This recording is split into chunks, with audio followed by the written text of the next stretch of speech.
Assimilation efficiency.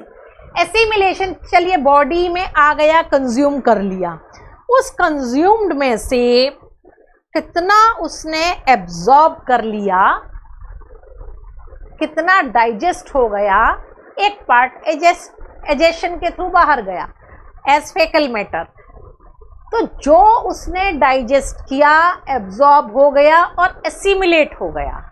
तो ये efficiency उसी ट्रॉपिक लेवल के बीच की है। अगर हम एन लेवल की बात कर रहे हैं तो कितना इंजेस्ट किया था, उसमें से कितना एसिमिलेट कर लिया एन ट्रॉपिक लेवल ने। जबकि कंजम्पशन एफिशिएंसी हमने देखा था production done at one level below n-1 level as compare to ingested at that level.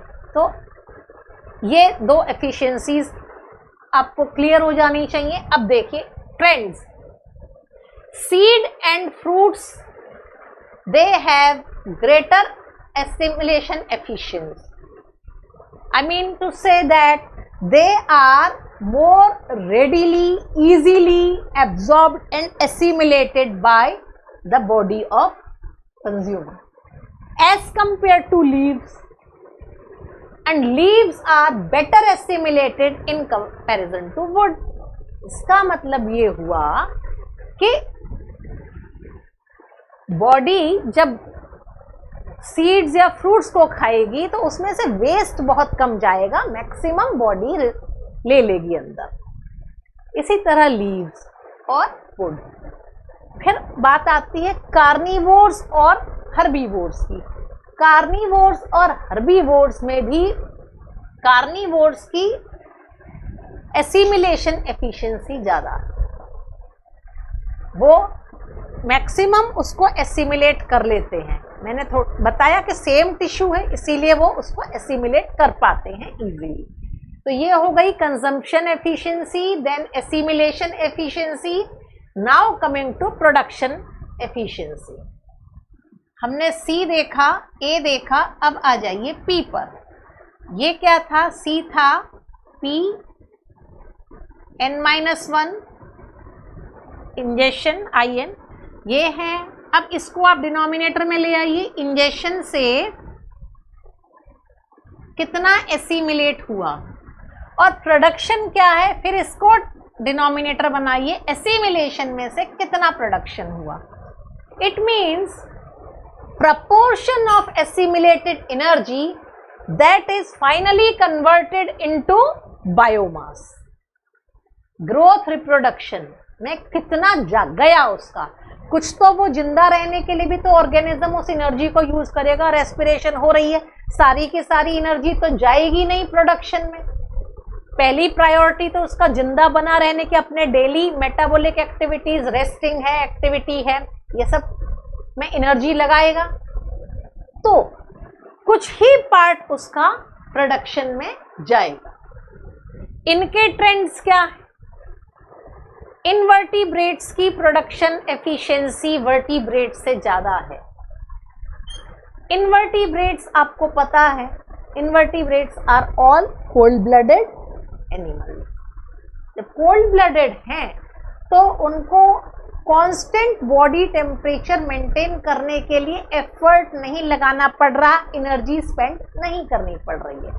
तो इसीलिए इनवर्टिब्रेट्स की प्रोडक्शन एफिशिएंसी ज़्यादा होगी क्योंकि ज़्यादा पार्ट उनका बचा रहेगा एसिमिलेशन एफिशिएंसी, एसिमिलेटेड फॉर्म में। फिर देखिए कोइकेलोथर्म्स एंड होम्योथर्म्स, सेम चीज। ये भी कोल्ड ब्लडेड है। हेट्रोथर्म्स, एक्टोथर्म्स जिनको आप कहते हैं, तो इनके पास प्रोडक्शन के लिए ज़्यादा मैटर बचा है। इनको अपना टेम्परेचर मेंटेन नहीं करना है। लेकिन होम्योथर्म्स मैमल्स हैं, बर्ड्स हैं, इनको मेंटेन करना पड़ता है। एक मैक्सिमम पार्ट चला जाता है प्रोडक्शन का। फिर आते हैं लार्ज मैमल्स। लार्ज मैमल्स की प्रोडक्शन एफिशिएंसी ज़्यादा है as compare to small and mammals. Small mammals की बर्ड से ज़्यादा है और बर्ड्स की इंसेक्टिवोर्स बर्ड से ज़्यादा है। ऐसा क्यों? लार्ज मैमल्स अगर आप देखेंगे तो लार्ज मैमल्स ज्यादातर आपको ट्रॉपिक लेवल 2 पे मिलेंगे, हर्बीवोर। आप देखिए एलिफेंट है, हॉर्स है, काव है, हिप्पोपोटामस, ये जितने भी हैं, ज़ेब्रा है, तो ये बड़े बड़े एनिमल्स हैं। क्यों इतने बड़े हैं? Because plenty of food is available for them.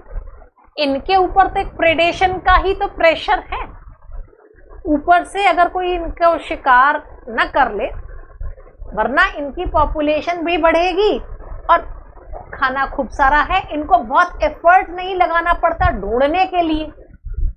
Grass, green plants इनको नजर आ जाएंगे। लेकिन अगर आप कार्निवोर्स की बात करें, कार्निवोर्स को क्या करना पड़ता है? कार्निवोर्स को पहले तो एनर्जी स्पेंड करेंगे वो ढूंढने के लिए प्रे को, कि कहाँ उनको प्रे मिलेगा। फिर एक बार मिल गया, लोकेट हो गया, फिर उसका पीछा करेंगे, they try to overcome the prey, फिर एनर्जी अपनी स्पेंड कर रहे हैं। उसमें हो सकता है दे माइट बी सक्सेसफुल और दे माइट फेल। तो इसीलिए जैसे जैसे आप ट्रॉपिक लेवल लैडर पे ऊपर जाएंगे, प्रोडक्शन एफिशिएंसी घटती चली जाती। प्रोडक्शन एफिशिएंसी लार्ज मैमल्स की ज़्यादा है, क्योंकि production efficiency is directly proportional to surface area by volume.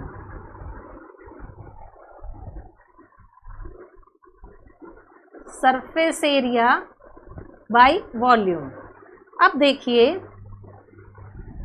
अगर आप एक एलिफेंट को देखें और एक माउस को देखिए, mouse is a mammal, elephant is also mammal.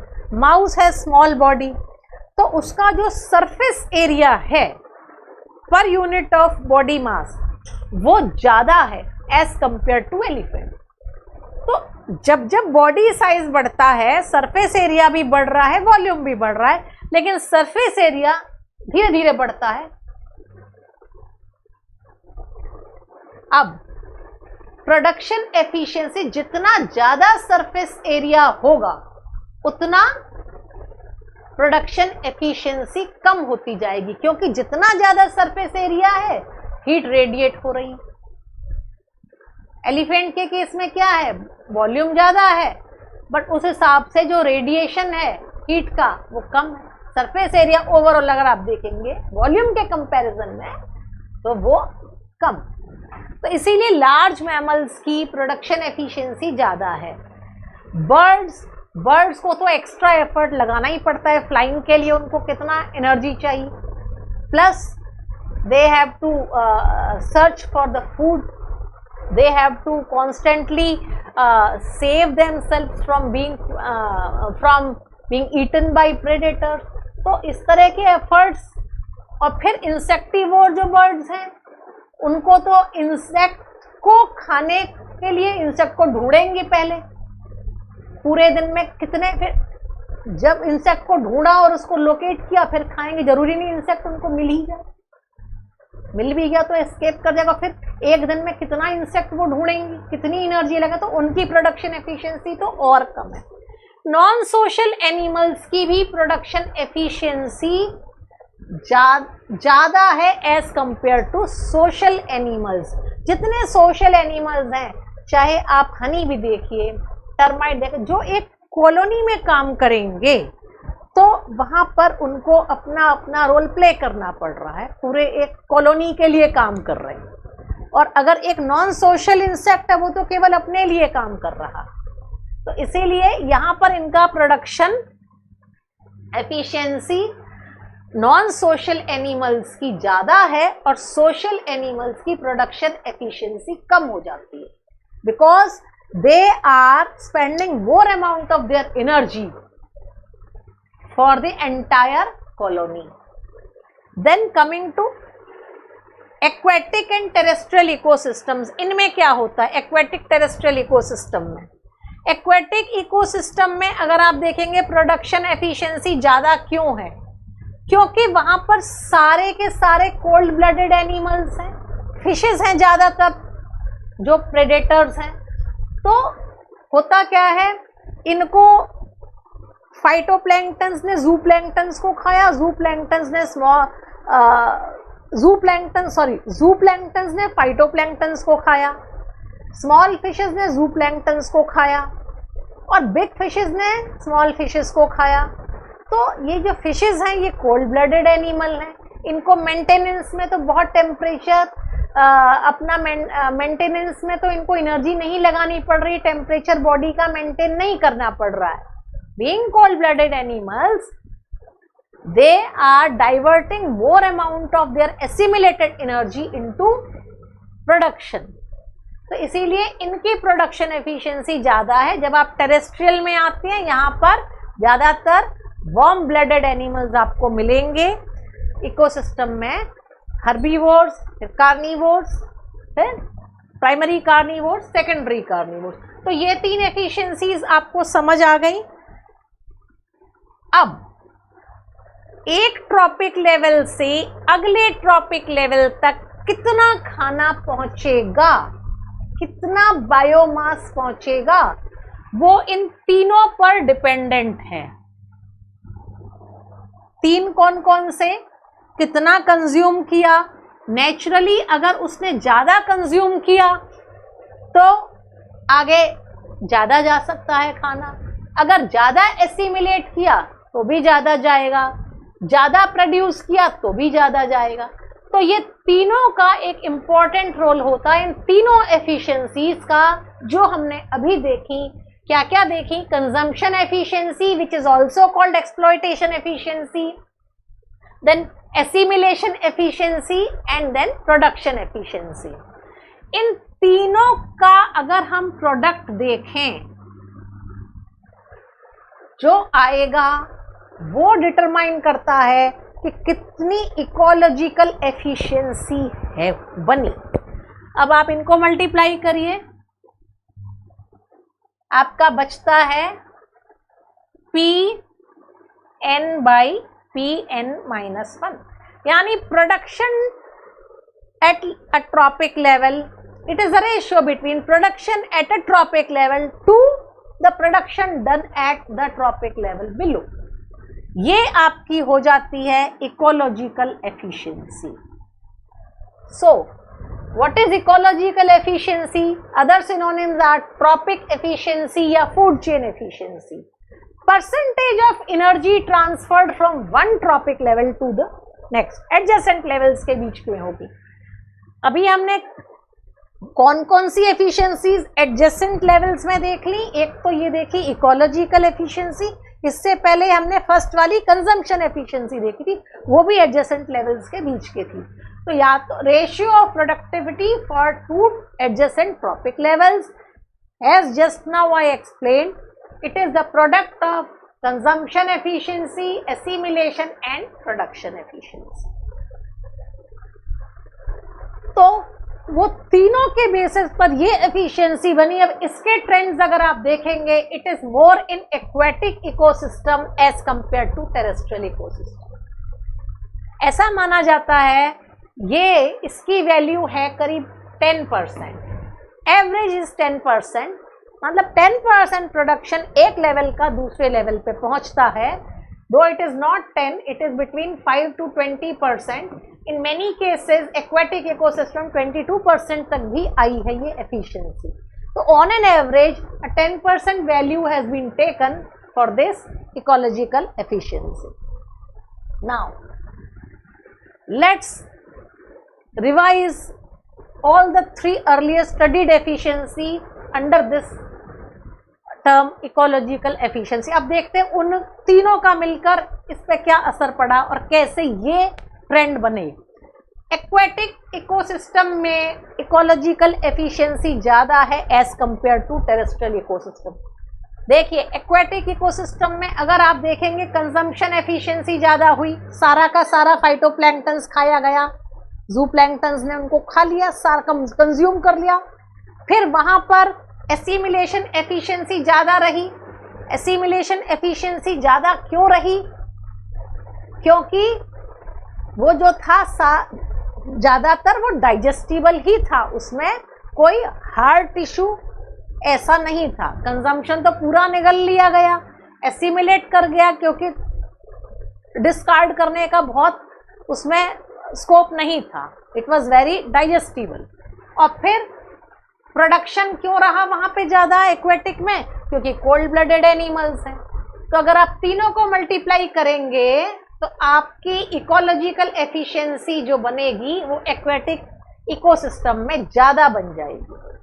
अब टेरेस्ट्रियल में आप देखिए कंजम्पशन एफिशिएंसी कितनी कम हो जाती है due to unconsumable part of plants, फिर या due to unconsumable part of herbivores also. ये तो हम पूरी फूड चेन पे देख रहे हैं ना, एक लेवल की तो बात नहीं कर रहे हैं। तो जैसे आप लेवल पे ऊपर जाएंगे कंजम्पशन एफिशिएंसी कम एक्वेटिक से कम है, फिर एसिमिलेशन एफिशिएंसी कम होती जाएगी, क्योंकि जितना खा रहे हैं उतना सारा का सारा कन्वर्ट नहीं हो रहा है, एसिमिलेट नहीं हो रहा है, एजेशन हो रहा है। और फिर प्रोडक्शन, क्योंकि उनको बॉडी मेंटेन करने में एनर्जी लगानी पड़ रही है। जितने भी प्रेडेटर्स हैं प्रे ढूंढने के लिए एनर्जी लगा रहे हैं और अपना फूड ढूंढ रहे हैं अपने को बचाने के लिए भी, to save themselves from predators. तो इसीलिए एक्वेटिक में ज़्यादा है प्रोडक्शन एफिशिएंसी, टेरेस्ट्रियल में कम है। ट्रॉपिक्स में क्यों ज़्यादा है कंपेयर टू आर्कटिक? ट्रॉपिक्स में इसलिए ज़्यादा है क्योंकि वहाँ पर प्रोडक्शन ज़्यादा है। प्रोडक्शन ज़्यादा है तो plenty of food is available. जब प्लेंटी ऑफ फूड ज़्यादा अवेलेबल है तो वहाँ पे कंजम्पशन बढ़ जाता है। आर्कटिक में तो कंजम्पशन हो ही नहीं रहा है, बहुत कम बन रहा है। तो ट्रॉपिक्स में फिर invertebrates, vertebrates same way, poikilotherms and homeotherms, cold blooded, warm blooded हम पहले भी डिस्कस कर चुके हैं। कोल्ड ब्लडेड में क्या होगा? कोल्ड ब्लडेड की प्रोडक्शन एफिशिएंसी ज़्यादा है, assimilation efficiency and consumption efficiency. जितना जितना आप ऊपर चलते जाएंगे ट्रॉपिक लेवल पर तो ये एसिमिलेशन एफिशिएंसी बढ़ती जाती है, लेकिन प्रोडक्शन एफिशिएंसी कम होती जाती है। जैसे जैसे आप टेरेस्ट्रियल इकोसिस्टम में ऊपर जाएंगे आपकी एसिमिलेशन एफिशिएंसी घटेगी, कंजम्पशन एफिशिएंसी भी बढ़ती चली जाती है। हर्बीवोर्स को जैसे जैसे और आप ऊपर जाएंगे, एक कार्निवोर जो दूसरे को खाएगा तो रिलेटिवली कम अमाउंट छोड़ेगा, ज़्यादा कंज्यूम करेगा।